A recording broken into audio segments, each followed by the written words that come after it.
fertilizantes. Estoy hablando de 1980. Cuando llegaba al correo, había una señorita china que con mucha buena disposición y buena voluntad mandaba el material al diario. ¿Cómo lo mandaba? Así. Es decir, pinchaba tecla por tecla. Han pasado 28 años. Vean lo que pasa en China. Vean el desarrollo fenomenal de la tecnología, del carácter y de la industria, más allá de cualquier polémica o cuestionamiento ideológico o político sobre las condiciones sociales en China. Pero digo, la conformación de China se hizo en 28 años. Entonces yo no vengo a hablar de técnica, sino que vengo a hablar de técnica específica, sino que vengo a hablar de la importancia que tiene el desarrollo técnico, científico para un país y para convertirlo en un país no pobre. La revolución industrial y los efectos posteriores, estoy hablando un poco antes de la Revolución Francesa y gran parte del siglo XIX,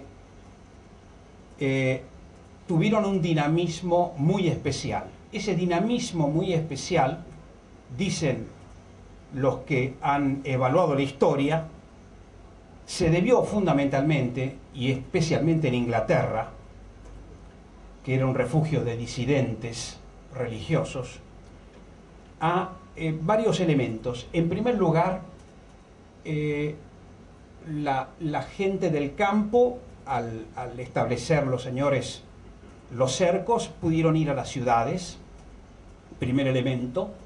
Segundo elemento, hubo incentivos a la exportación. Tercer elemento, hubo un crecimiento importantísimo de la población. Hubo una acumulación de riqueza de manera importante y significativa. La sociedad era una sociedad mucho más libre de lo que sucedía en otros países europeos. Claro que habían pasado por revoluciones, habían pasado por mucha sangre y habían pasado por reyertas religiosas realmente terribles. Y con un nivel cultural de primera en esa Europa de fines del 1700, fines del siglo XVIII. El símbolo de esa revolución industrial previa a la época que vamos a tratar fue, sin duda, la máquina a vapor. La máquina a vapor. Yo sé que este elemento aparentemente primitivo puede llamarles la atención, pero para la época fue la base, el cimiento más importante de la revolución industrial. Esa máquina de vapor se transformó en un motor industrial importante y luego en un medio de locomoción importante. Esa máquina de vapor que sirvió o que empezó a servir para las maquinarias textiles, por ejemplo, sirvió, si se le agregaban los rieles que se utilizaban en las explotaciones mineras, sirvió para el desarrollo, aproximadamente en 1830, del ferrocarril. Luego ese ferrocarril permitió mejorar el transporte, trasladar personas, trasladar mercancías. Fíjense en toda la secuencia. Por supuesto, el ferrocarril fue un invento un poco más complejo que la máquina de vapor.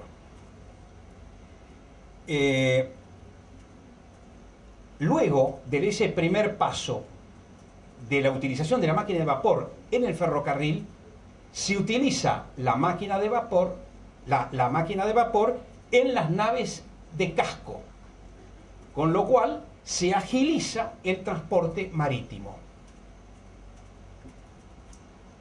Todavía no estaba inventada la hélice de los vapores. Esos barcos se desplazaban con paletas las paletas se rompían en alta mar, solamente servían para la circulación en los ríos.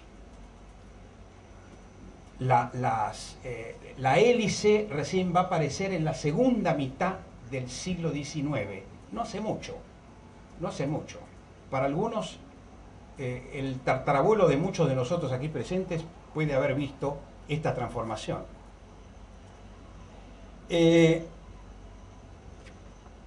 Otro elemento importantísimo, además de la máquina a vapor, del desarrollo del ferrocarril, es el desarrollo de la ciencia química, moderna. Porque a partir de este momento nace una ciencia química que es tributaria de la ciencia, es una química que nace como tributaria del desarrollo científico.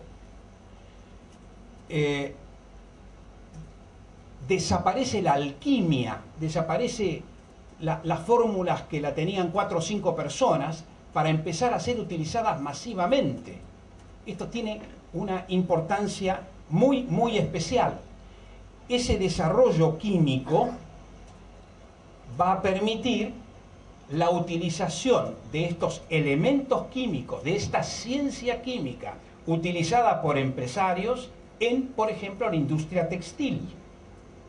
Como ven, el Imperio Británico se hizo sobre bases muy sólidas.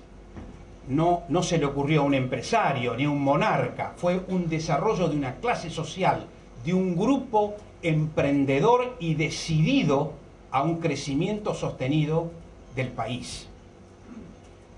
El elemento importantísimo que permite este traslado de las poblaciones, la utilización de manos de obras, implica también la abolición de todo un sistema político semifeudal.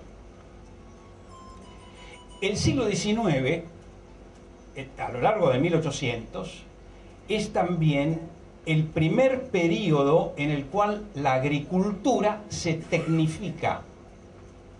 Aquella máquina a vapor que se empezó a usar como ferrocarril, que se instaló en los barcos,